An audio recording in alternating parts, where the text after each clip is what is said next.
कहते हैं बचपन गीली मिट्टी के समान होता है और इस दौरान आप अपने बच्चों के व्यक्तित्व को जो भी आकार देते हैं वही उनके भविष्य की बुनियाद बन जाता है। लेकिन सवाल यह है कि आप में से कितने लोग अपने बच्चों को बचपन में ही पादरी, मौलवी या पुजारी बनाना चाहते हैं।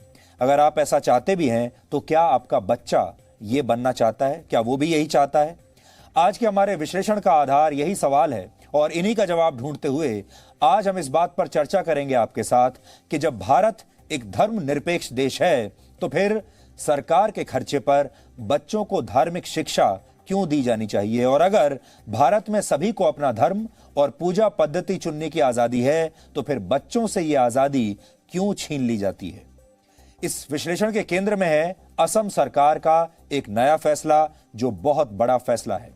असम के शिक्षा मंत्री हिमंता बिस्वा शर्मा ने यह घोषणा की है कि अब उनके राज्य में चल रहे सभी मदरसों को और संस्कृत स्कूलों को सामान्य स्कूलों में बदल दिया जाएगा। इसके अलावा मदरसों में पढ़ाने वाले शिक्षकों का भी नए स्कूलों में ट्रांसफर कर दिया जाएगा। असम की सरकार का यह साफ कहना है कि सरकार के पैसे से बच्चों को कुरान नहीं पढ़ाई जा सकती, और अगर सरकारी खर्चे पर कुरान पढ़ाई जा सकती है तो फिर गीता या बाइबल क्यों नहीं पढ़ाई जा सकती। लेकिन अब हर फैसले की तरह इस फैसले का भी हमारे ही देश में विरोध शुरू हो गया है और इस पर भी देश दो हिस्सों में बंट गया है। दिलचस्प बात यह है कि इस बंटवारे ने खुद को सेकुलर कहने वालों की भी पोल खोल दी है। ये लोग इस फैसले को अल्पसंख्यकों के साथ अन्याय बता रहे हैं और इन लोगों से हमारा सीधा सवाल यह है कि शिक्षा में धर्म की एंट्री सेकुलरिज्म के खिलाफ है या फिर शिक्षा को धर्म से मुक्त कराना सच्चा सेकुलरिज्म है। सही सेकुलरिज्म, असली धर्मनिरपेक्षता क्या है? हमें लगता है कि शिक्षा को धर्म से आजाद कराना होगा, रिलीजन से आजाद कराना होगा।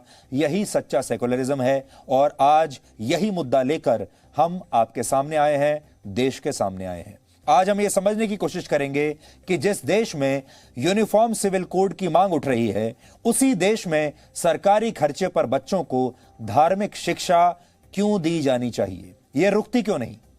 हम इस विरोधाभास का विश्लेषण करेंगे, लेकिन पहले यह सुन लीजिए कि इस फैसले के बारे में बताते हुए असम के शिक्षा मंत्री ने क्या कहा है। Assam has the unique distinction of running madrasa through the government funding. In my knowledge, government of West Bengal runs madrasa on the state funding, as well as probably one or two states they run the madrasa under the state funding. What we are trying to do that all these madrasas will be converted to a normal regular school, or in some cases the teachers will be transferred to normal regular schools and madrasas will be closed. So government will come out with this notification in the month of November. There is another reason while we believe that government should not spend money for doing something which is not in our mandate, because in my opinion teaching Quran cannot happen with the cost of the government. So if we have to teach Quran with the cost of government, then we have to teach both Bible and Bhagavad Gita also at the cost of the government. So we want to bring a similarity, uniformity, and we want to stop this practice. तो असम के शिक्षा मंत्री मदरसों को बंद कर देना चाहते हैं और अब मदरसों को कोई भी सरकारी मदद, सरकार से पैसा नहीं मिलेगा। और वो साफ साफ कह रहे हैं कि अगर सरकार से पैसे के आधार पर मदद लेकर अगर मदरसे चल रहे हैं तो फिर गीता भी पढ़ाई जानी चाहिए, फिर तो बाइबल भी पढ़ानी पड़ेगी। इसलिए इस पर रोक लगानी बहुत जरूरी है और यह फैसला बिल्कुल सही है। भारत में असम समेत इस समय कुल 18 राज्य ऐसे हैं जहां मदरसों को केंद्र सरकार से फंडिंग मिलती है। इनमें मध्य प्रदेश, छत्तीसगढ़, त्रिपुरा और उत्तर प्रदेश जैसे राज्य भी शामिल हैं। लेकिन अब असम ने इस प्रथा पर रोक लगा दी है। लेकिन धर्म और शिक्षा को अलग अलग करने के इस फैसले पर राजनीति भी शुरू हो गई है, क्योंकि यह मुद्दा ही पहले दिन से राजनीतिक मुद्दा रहा है। यह मुद्दा पहले दिन से वोट बैंक का ही मुद्दा रहा है।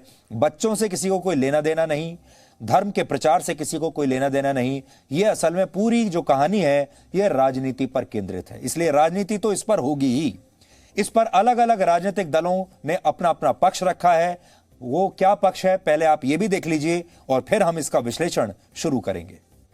किसी भी सरकार को ये हक हासिल नहीं है कि वो मदरसों पर पाबंदी लगा दे और बंद कर दे।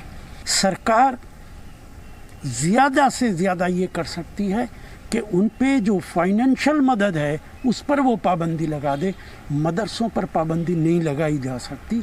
इसीलिए मेरा मशवरा है कि तमाम मंत्रियों को एक एक बार संविधान पढ़ाया जाए, वरना उनसे इस्तीफे मांग लेने चाहिए। 15 साल तक कांग्रेस में थे, अब बीजेपी की बोली बोल रहे हैं। अगर आपको सेकुलरिज्म देखना है तो सिर्फ आप जो है मदरसे और संस्कृत के स्कूलों को टारगेट कर रहे हो। मैं निवेदन करता हूं तमाम मदरसे के लोगों से कि सरकार से 1 रुपया लेने की ज़रूरत नहीं है। जो लोग लेना बंद कर दो। हम अपने रिलीजन की चीज़ें, कुरान है जो पढ़ाना है, जो इंसानियत सिखा दी चीज़ें, उन चीज़ों को इस मुल्क का मुसलमान अपनी ताकत से अच्छी तरह चला लेगा।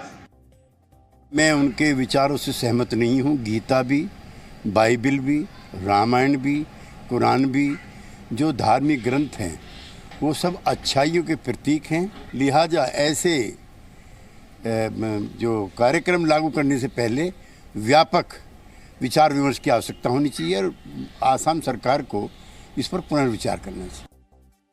मुझे लगता है कि सारे बच्चों को मॉडर्न एजुकेशन ज़रूरी है और यह सिस्टम लागू करना चाहिए ताकि प्रधानमंत्री जो बार बार कहते हैं कि एक हाथ में, खास कर मैं मुस्लिम समाज का इसलिए बोलते हैं, एक हाथ में कुरान, दूसरे हाथ में साइंस होना चाहिए, मतलब जो किताब होनी चाहिए। मुझे लगता है कि लक्षद्वीप का जो मॉडल है वो बेस्ट मॉडल है मेरे ख्याल से। लेकिन लक्षद्वीप में हर बच्चे को धार्मिक पढ़ाई अपने घर के लिए, लेकिन मॉडर्न एजुकेशन पर मस्ट है। वैसा पूरे देश में लागू हो तो बहुत अच्छा होगा, देश के हित में बहुत अच्छा होगा। मध्य प्रदेश, उत्तर प्रदेश और त्रिपुरा में इस समय बीजेपी की सरकार है, जबकि छत्तीसगढ़ में कांग्रेस की सरकार है। यानी सरकारी खर्चे पर धार्मिक शिक्षा देने का काम और इन मदरसों को चलाने का काम लगभग सभी सरकारें करती हैं, चाहे किसी पार्टी की सरकार हो। और इसके पीछे मकसद क्या है यह हमें बार बार आपको बताने की जरूरत नहीं। आप सब लोग बहुत समझदार हैं, तुरंत समझ जाएंगे कि इसके पीछे मकसद क्या है। क्योंकि भारत का 70 वर्षों का इतिहास धार्मिक तुष्टीकरण की ऐसी ही मिसालों से भरा पड़ा है जब से हम आजाद हुए हैं। अल्पसंख्यकों को अपने मुताबिक शिक्षा हासिल करने का अधिकार भारत का संविधान भी देता है। संविधान के आर्टिकल 30 के मुताबिक भारत के अल्पसंख्यकों को यह अधिकार है कि वो अपने खुद के भाषाई और शैक्षिक संस्थानों की स्थापना कर सकते हैं और वो बिना किसी भेदभाव के सरकार से ग्रांट भी ले सकते हैं, सरकारी मदद भी ले सकते हैं। और भारत में मदरसे संविधान के इसी आर्टिकल के आधार पर चलते हैं। यानी संविधान ने इस बात की छूट दी है, मदरसे उसी संविधान के आधार पर चलते हैं, लेकिन अपने इस अधिकार का दुरुपयोग करते हैं। और बड़ी बात यह है कि संविधान ने ये जब सब कुछ किया था तो सही मंशा के साथ ऐसी धाराओं को जोड़ा गया था, लेकिन बाद में इन धाराओं का दुरुपयोग होने लगा और हमारे देश के नेताओं ने, सरकारों ने चुनाव जीतने के लालच में, वोटों के लालच में इस दुरुपयोग को रोका नहीं। मदरसों को यह दुरुपयोग करने दिया। मदरसों ने उसके बाद शिक्षा की बजाय कुछ और करना शुरू कर दिया और हमारे देश के नेताओं ने इसे होने दिया क्योंकि इसमें उनका फायदा था। ऐसा नहीं है कि मदरसे सिर्फ धार्मिक शिक्षा देते हैं, इनमें गणित और विज्ञान जैसे आधुनिक विषय भी पढ़ाए जाते हैं, पढ़ाए जाने चाहिए। लेकिन मूल रूप से इन मदरसों का मकसद बच्चों को धर्म के रास्ते पर ले जाना ही होता है और बच्चों का इस्लाम से बचपन में ही परिचय कराना इनका मूल मकसद होता है। लेकिन सवाल यही है फिर भी कि जिस देश में यूनिफॉर्म सिविल कोड को लागू करने की मांग होती है, उसी देश में धर्म को शिक्षा से अलग किए बिना ऐसा संभव कैसे है? और उससे भी बड़ा प्रश्न यह है कि जो छोटे छोटे बच्चे सही और गलत की पहचान करने में भी सक्षम नहीं होते, उन्हें यह कैसे पता चलेगा कि जो उन्हें पढ़ाया जा रहा है वो उन्हें तरक्की के रास्ते पर ले जाएगा या फिर कट्टर बना देगा? शिक्षा मंत्रालय के वर्ष 2018 के आंकड़ों के मुताबिक इस समय भारत के 18 राज्यों में चलने वाले मदरसों में शिक्षा की गुणवत्ता सुधारने के लिए केंद्र सरकार से मदद मिलती है। भारत में 4 राज्य ऐसे हैं जहां 10,000 से ज्यादा मदरसे हैं, जिनमें 20 लाख से ज्यादा छात्र पढ़ते हैं। इनमें से सबसे ज्यादा मदरसे उत्तर प्रदेश में हैं, जहां 8,000 से ज्यादा मदरसों में 18 लाख से ज्यादा छात्र पढ़ते हैं। लेकिन इन मदरसों में छात्रों को पढ़ाया क्या जाता है, आज ये भी पूरे देश को समझ लेना चाहिए, सुन लेना चाहिए, देख लेना चाहिए। और एक बार अगर आपने देख लिया तो फिर हम आपसे पूछेंगे, क्या आप चाहते हैं कि देश में देश के बच्चों को और युवाओं को ये सब पढ़ाया जाए?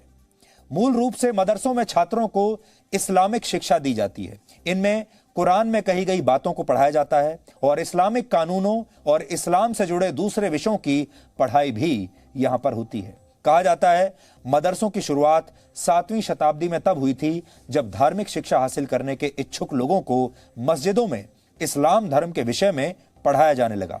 इसके बाद के 400 वर्षों के दौरान मदरसे शिक्षा के अलग अलग केंद्रों के रूप में विकसित होने लगे। शुरुआत में मदरसों का खर्च वो लोग उठाते थे जो आर्थिक रूप से समृद्ध होते थे, यानी समाज के वो लोग जिनके पास पैसा होता था। इसके बाद 11वीं शताब्दी तक मदरसे धार्मिक शिक्षा के सबसे बड़े केंद्र के रूप में विकसित होने लगे और जैसे जैसे मदरसों के पास पैसा आता गया, वैसे वैसे इन्हें स्थायी इमारतें, शिक्षक और देखरेख करने वाले कर्मचारी भी मिलते चले गए। एक दौर में जब पश्चिमी देशों के सिर्फ 5% लोग पढ़ लिख पाते थे, उस दौर में मदरसों में लाखों मुसलमान शिक्षा हासिल करने लगे थे और मदरसों की स्थापना रशिया, मंगोलिया, चीन, भारत और मलेशिया जैसे देशों में होने लगी थी।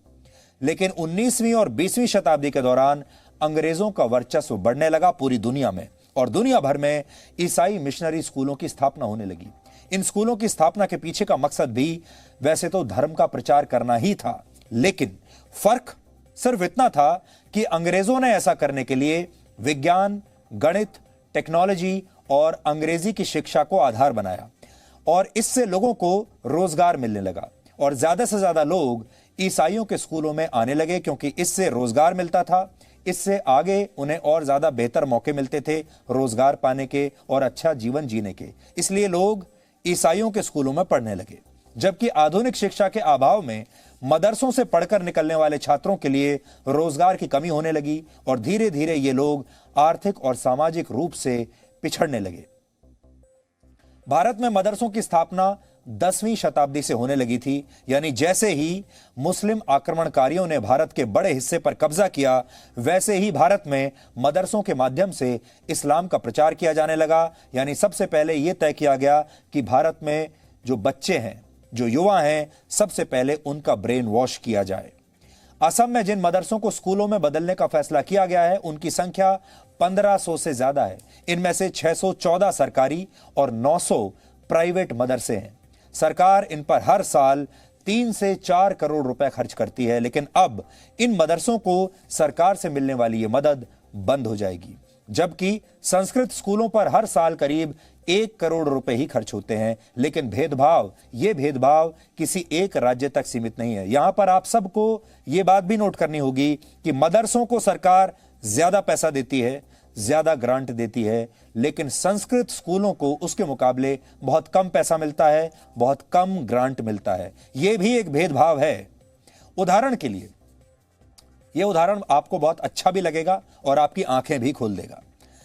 जम्मू कश्मीर में वैष्णो देवी यूनिवर्सिटी को 7 करोड़ रुपए की ग्रांट दी जानी थी, लेकिन उसमें से सिर्फ आधी ग्रांट ही अब तक जारी हो पाई है, लगभग 3.5 करोड़ रुपए। जबकि राजौरी की बाबा गुलाम शाह बादशाह यूनिवर्सिटी और कश्मीर के अवंतीपुरा में स्थित इस्लामिक यूनिवर्सिटी के लिए 20-20 करोड़ रुपए की ग्रांट जारी की गई है और इन दोनों यूनिवर्सिटीज को 25-25 करोड़ रुपए की अतिरिक्त ग्रांट भी मिला है।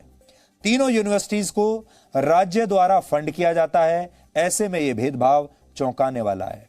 वैष्णो देवी यूनिवर्सिटी जो है, उसकी हालत अब ऐसी हो गई है कि उसके पास अपने शिक्षकों को, प्रोफेसर्स को तनख्वाह देने के पैसे नहीं हैं और बाकी के जो 2 इस्लामिक यूनिवर्सिटीज बनाई गई हैं, उन्हें वैष्णो देवी यूनिवर्सिटी से कई गुना ज्यादा ग्रांट दिया गया है और ये सब कुछ आज भी हो रहा है। जो लोग असम सरकार के इस फैसले का विरोध कर रहे हैं, उनका कहना है कि सरकार मुसलमानों से उनकी धार्मिक आजादी छीन रही है। लेकिन यहां आपको यह भी समझना होगा कि धार्मिक शिक्षा के नाम पर मदरसों में जो कुछ पढ़ाया जाता है वो यहां पढ़ने वाले छात्रों के कितना काम आता है उनके जीवन में।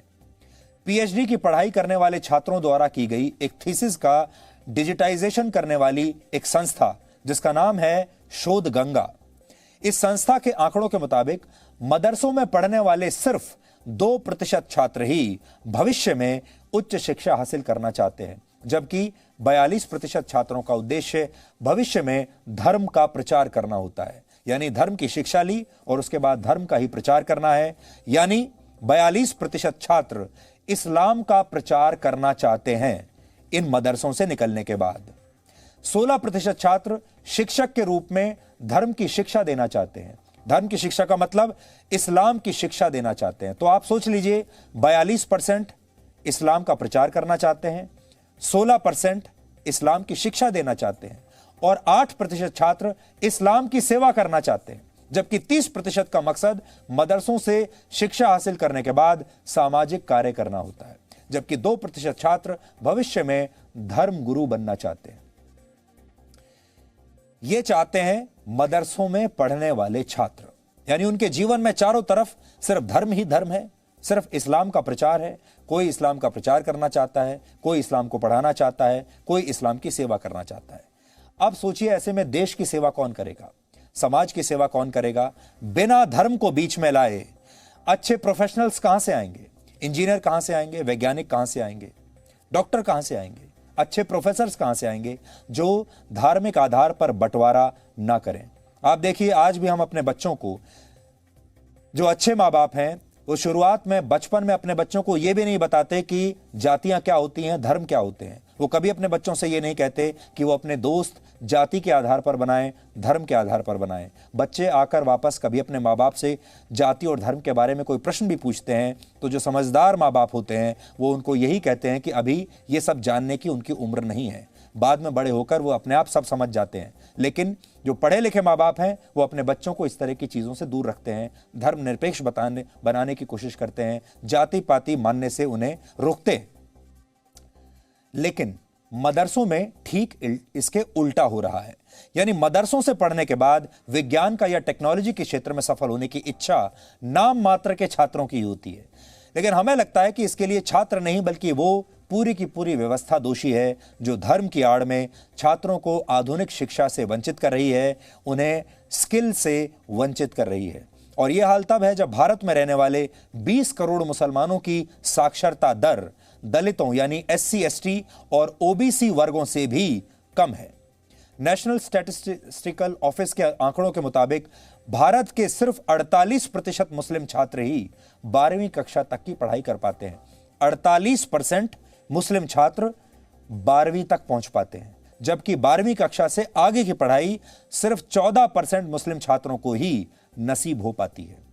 यानी 70 वर्षों तक जिन सरकारों ने मुसलमानों का तुष्टीकरण किया, जिन मुसलमानों के वोटों को सरकारें बनाने के लिए बहुत जरूरी समझा गया, उन्हीं मुसलमानों को शिक्षा, स्वास्थ्य और समृद्धि के मामले में कतार में सबसे पीछे धकेल दिया गया और हमारे देश के मुसलमानों को ये चाल समझ में ही नहीं आई। इसलिए आज हम हमारे देश के 20 करोड़ मुस्लिम जो लोग हैं, जो परिवार हैं, मुस्लिम परिवार, उन्हें हम जागरूक करना चाहते हैं, उन्हें बताना भी ये चाहते हैं कि उनके साथ 70 साल तक किस तरह की राजनीति हुई है। और हम उनसे ये अपील करना चाहते हैं कि उनके बच्चे भी वैज्ञानिक बनने चाहिए, डॉक्टर बनने चाहिए, इंजीनियर बनने चाहिए, मैनेजमेंट के छात्र बनने चाहिए और उनके बच्चों को भी उतना ही हक है जीवन में अच्छा काम करने का, अच्छा रोजगार हासिल करने का और अच्छा लाइफस्टाइल जीने का जितना किसी और धर्म के लोगों को है। इसी तुष्टीकरण की आड़ में वर्षों तक अल्पसंख्यक महिलाओं को 3 तलाक से मुक्ति नहीं दिलाई गई, शरिया कानूनों को बढ़ावा दिया गया और मदरसों में शिक्षा और धर्म का गठजोड़ बनाकर अल्पसंख्यकों से आधुनिक शिक्षा के सारे अवसर छीन लिए गए। कोई व्यक्ति क्या पढ़ना चाहता है, क्या पढ़ाना चाहता है, ये उस व्यक्ति पर निर्भर करता है, उसे इसकी पूरी आज़ादी है। लेकिन एक बात तय है, और वो ये कि जिस देश में अलग अलग धर्मों के लोगों के अलग अलग कानून होंगे, अलग अलग शिक्षा व्यवस्थाएं होंगी, वो देश कभी भी एकता और अखंडता के साथ आगे नहीं बढ़ पाएगा। और आज हमारी जनसंख्या में अगर 20 करोड़ लोगों को, मुसलमानों की संख्या शायद अभी 20 करोड़ से भी ज्यादा होगी, इतनी बड़ी जो हमारी आबादी का अगर हिस्सा है, अगर उसे हम मिसगाइड करेंगे, उसे हम अलग बाहर छोड़ देंगे, उसको उतने ही अवसर नहीं देंगे रोजगार के, शिक्षा के, तो इस देश में जो अन्याय चल रहा है 70 सालों से, आगे भी ऐसे ही चलता रहेगा।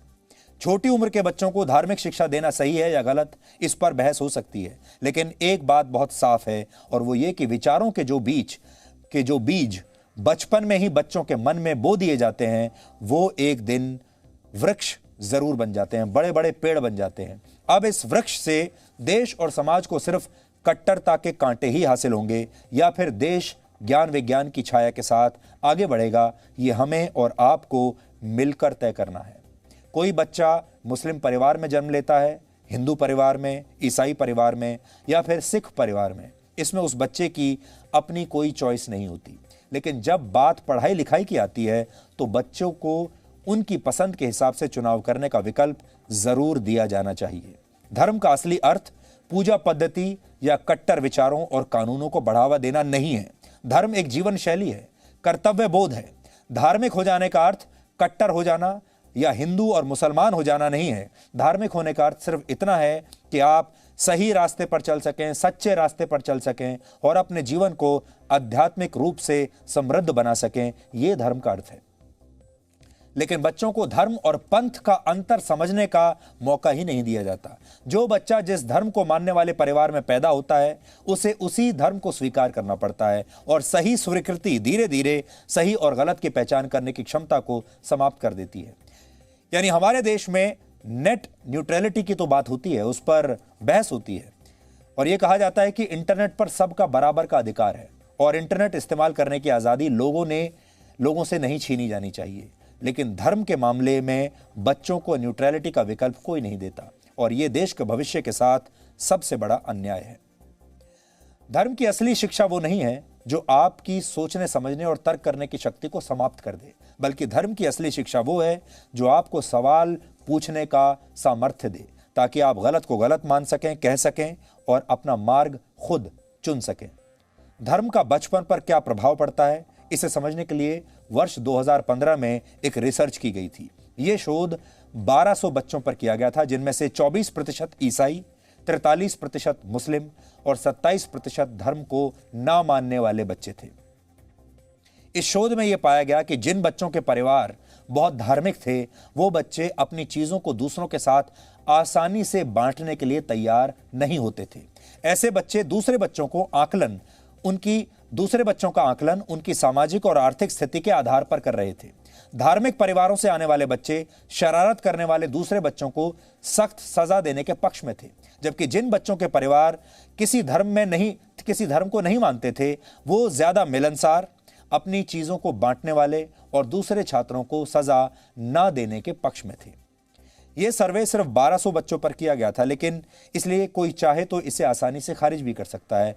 यह जरूरी नहीं कि इसमें किए गए सारे दावे वाकई सच ही हों, लेकिन इस समय दुनिया की आबादी करीब 750 करोड़ है और इनमें से 84% यानी 630 करोड़ लोग खुद को धार्मिक कहते हैं।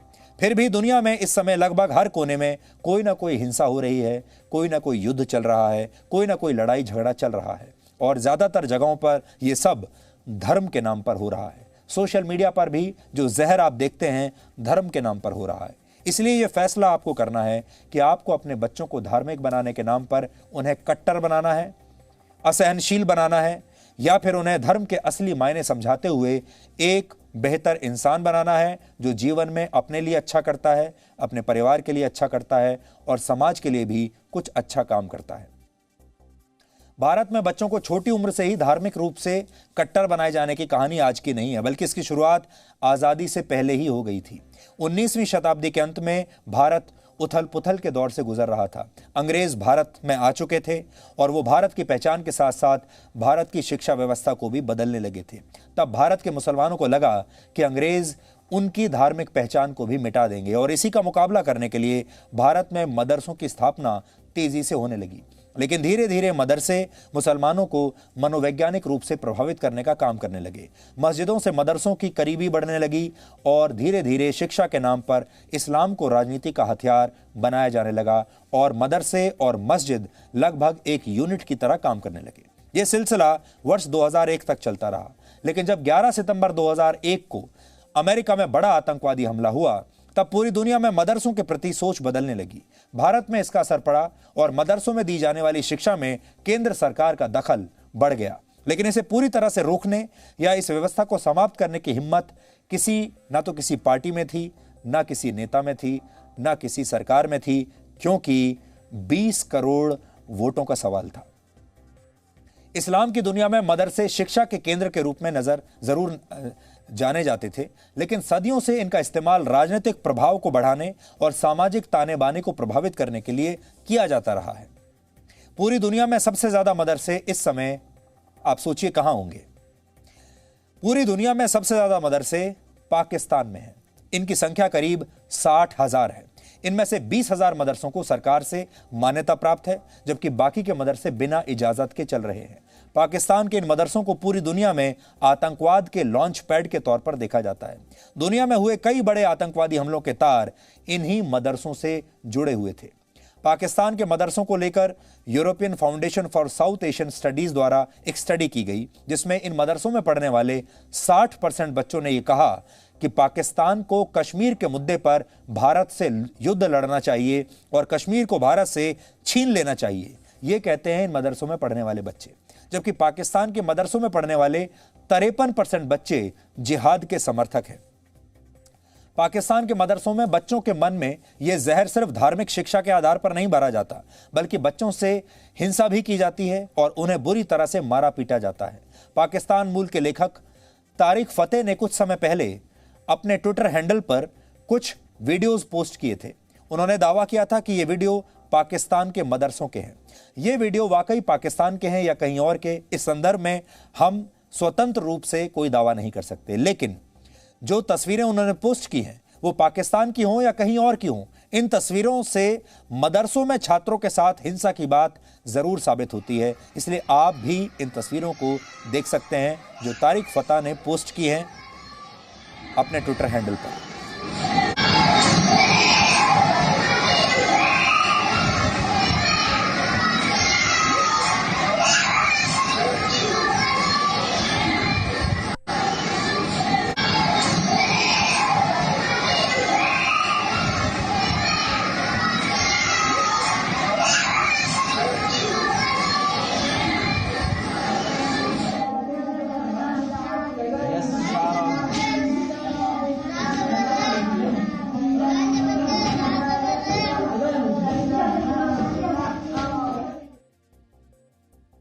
ये बहुत अच्छी बात है कि असम के शिक्षा मंत्री ने आज इस मुद्दे पर इतनी बड़ी कार्रवाई की है। कम से कम फैसला लेने की हिम्मत उनकी हुई है। लेकिन हमारे देश में ज्यादातर नेता और सरकारें ऐसे मुद्दों पर बात नहीं करना चाहती, या ये समझ लीजिए कि इन मुद्दों को वो छेड़ना नहीं चाहती, क्योंकि इससे उन्हें चुनावों में नुकसान हो सकता है। इसलिए नेता और सरकारें तो कभी आपको इसके बारे में ना बताएंगी, ना इस मुद्दे को छेड़ेंगी, ना आपको जागरूक करेंगी। रहा मीडिया ऐसे मुद्दे आपको कभी बताएगा नहीं, क्योंकि इन मुद्दों में टीआरपी नहीं है। और आप तो जानते हैं सारा मीडिया इस समय टीआरपी के लिए काम करता है, चाहे वो टीआरपी खरीदी गई हो या वो टीआरपी सस्ती खबरें दिखाकर अर्जित की गई हो। इसलिए इस तरह की खबरें आपको कहीं देखने को मिलेंगी नहीं और नेता आपको बताएंगे नहीं। यही हमारा मकसद था कि आप इस बहुत महत्वपूर्ण विषय के बारे में सबसे पहले जानें, जागरूक बने और फिर हमारे देश में ये पूरी सफाई हो सके। और इसमें हम एक धर्म को नहीं कह रहे हैं, हम कह रहे हैं कि छोटे बच्चों को धर्म से आज़ादी मिलनी चाहिए, चाहे वो किसी भी धर्म के हों। छोटे बच्चों का बचपन बरकरार रखना चाहिए।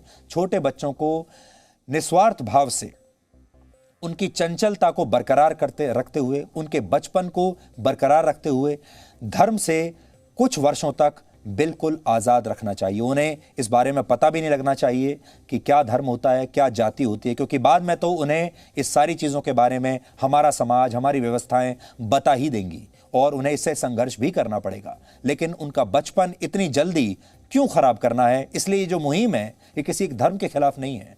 ये मुहिम है हमारे देश के करोड़ों बच्चों के बचपन को बचाने की।